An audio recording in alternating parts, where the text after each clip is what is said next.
Hello, friends.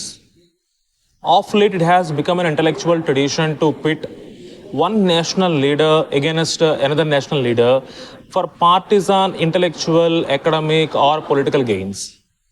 Gandhi and Ambedkar both have been the victims of this intellectual partisanship. Gandhi was always pitted against Ambedkar unfavorably. But let us first understand when these two great national leaders met and what were the ideological, intellectual, methodical differences between Gandhiji and Ambedkar. First of all, let us understand the similarities. Both opposed untouchability, both wanted a democratic society, both wanted not only a procedural democracy but a substantive democracy where equality, liberty, justice would prevail. Both believed that there is an urgent need for social reform in society. Both believed that a religion which allows, which promotes, or which encourages, which condones graded inequality cannot sustain for long. Both believed that for the British rule to end, there must be wide-ranging political participation of the masses in the national movement. Both redefined the concept of nation, national movement, freedom, and democracy. Both are the founders of modern India. Both inspired thousands and millions of people to have a healthy concern for society. These are the similarities. But because of the peculiar conditions that they were placed in, because of two different kinds of upbringings, because of two different ways of exposure to society, because of the intellectual moorings, Ambedkar and Gandhiji had taken two different positions when it comes to the matter of the eradication of untouchability and also how to create a new India. But their goals remained the same always, but their approaches, their study of the present at that time, and also how they responded to the challenges that they came in their path are different. Now let us first understand when these two great national leaders first met. They first met in the year 1931, just before Ambedkar went to participate in the second roundtable conference. There were three roundtable conferences conducted in London to decide the constitutional future of India. Ambedkar participated in these three roundtable conferences without missing, but Gandhiji participated only in the second one. First roundtable conference was conducted in 1930, second one in 1931, third one in 1932. In 1930, Gandhiji led civil disobedience movement in India, hence he did not participate. By the time of the second roundtable conference, Gandhi made a pact with Irwin, the Viceroy of India, called Gandhi-Irwin Pact, and he agreed to participate in the second roundtable conference. Before Gandhiji travelled to London to participate in the second roundtable conference, he met for the first time Ambedkar at a Mani Bhavan in Bombay. How this meet between the two great national leaders happened. The initiative was taken by two leaders, N.M. Joshi, a trade union leader, and A.V. Tucker, who was a Gandhian. They approached Ambedkar while he was staying in Bombay. They reached out to Ambedkar and asked him to meet Gandhiji. But Ambedkar responded that it would be appropriate for Gandhiji to express his desire to meet with Ambedkar. So these two leaders then went to Gandhiji and asked him to invite Ambedkar to his place to have a dialogue. Gandhiji was also interested because before going to participate in the second roundtable conference, Gandhiji thought it would be more appropriate to hear out the arguments placed by Ambedkar. Their meeting was scheduled for August 6, 1931, but because of Ambedkar's ill health, he was indisposed.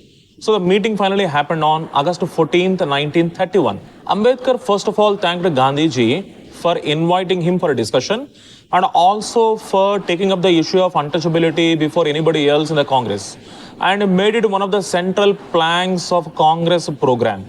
As we already know, Gandhiji had redrafted the Congress constitution in its Nagpur session in 1920. According to this constitution, Congress party's goals were changed from attaining Swaraj by following the legal and constitutional methods to attainment of Swaraj through all peaceful and non-violent methods.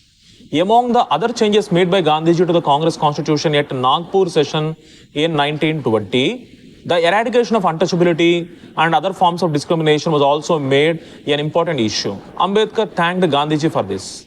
But Ambedkar also complained to Gandhiji that beside just making a formal announcement for the eradication of untouchability, in a real sense, Congress did not do anything. That's a complaint made by Ambedkar. Apart from this, Ambedkar also made 3 points to Gandhiji. First one, a single Mahatma's commitment to the eradication of untouchability would not amount to any substantial action. Because Ambedkar was a very keen student of Indian history and he knew that Mahatmas have come in scores and Mahatmas have gone in scores. But the problem of untouchability, caste discrimination, grade inequality in society remained the same. So Ambedkar wanted more than heartful commitment of Gandhiji to the cause of eradication of untouchability. He wanted a genuine change of heart from the caste Hindus. That's the first point Ambedkar made to Gandhiji. Second point made by Ambedkar to Gandhiji, he answered criticism on Ambedkar as anti-national or collaborationist with the British. Ambedkar told Gandhiji that it was untouchability that was anti-national. And he also said that Dalits were not prepared to accept any nation or any religion that would tolerate untouchability. Let us clearly understand this statement.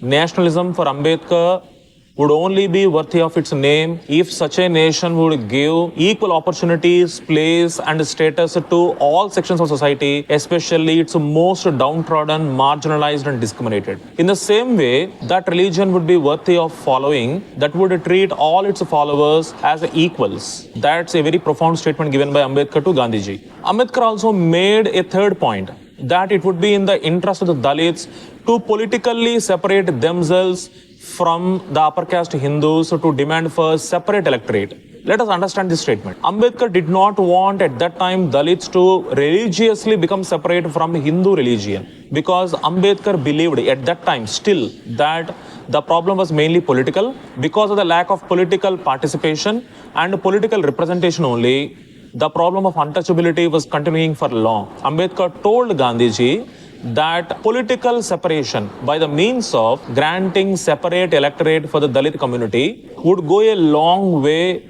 in showing a solution to the problem of untouchability. In this meeting, Gandhiji listened patiently to the arguments of Ambedkar, and he also complimented Ambedkar that he had every faith that Ambedkar was one of the foremost patriots of this country, and he should not be concerned with any criticism, questioning any questions raised some of the quarters of Indian society, challenging his credentials as a patriot. Gandhiji paid rich compliments to Ambedkar, and the meeting was blunt but cordial.